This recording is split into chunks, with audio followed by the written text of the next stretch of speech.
Si vous regardez cette vidéo, peut-être que vous avez entrepris un travail sur vous-même et peut-être même que vous avez déjà consulté quelqu'un ou que vous vous passionnez pour la psychologie. Mais la question que j'ai envie de vous poser, c'est est-ce que votre vie a vraiment changé?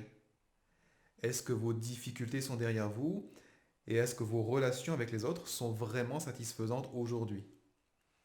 Si ce n'est pas le cas, accordez-moi 2 minutes de votre temps et je vais vous expliquer pourquoi.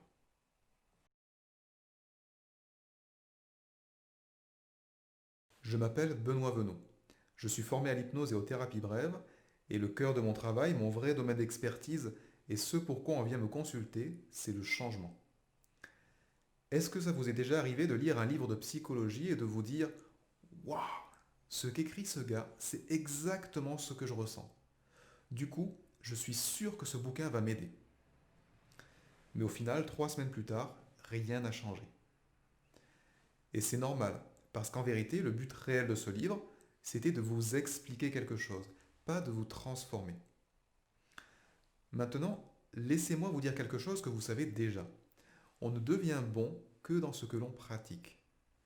Et comme bien souvent les thérapies et la psychologie vont vous amener à revenir longuement sur votre passé, vous allez donc devenir un expert dans l'analyse de votre histoire personnelle et de vos conditionnements psychiques. La question, c'est de savoir si comprendre, ça répond vraiment à vos attentes. Ou alors, est-ce que vous voulez plus que ça? Parce que si vous ne voulez plus avoir le sentiment de gâcher votre vie à cause d'un problème qui vous envahit, vous allez devoir apprendre à faire quelque chose de nouveau. Je vous propose une analogie. Si vous voulez faire disparaître la cellulite que vous avez sur les cuisses, qu'est-ce qui va vraiment changer votre silhouette?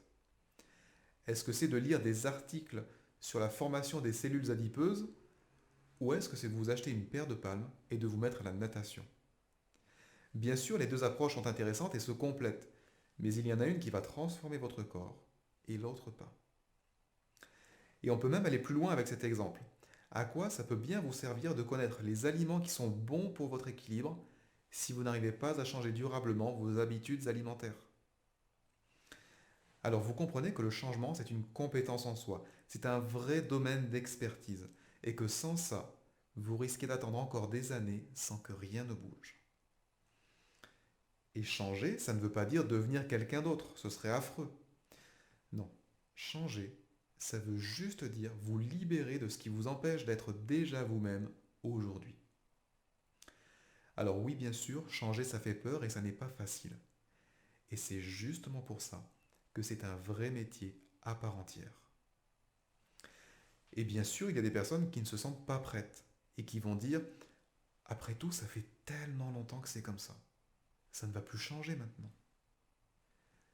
Mais vous, est-ce que vous êtes prêt?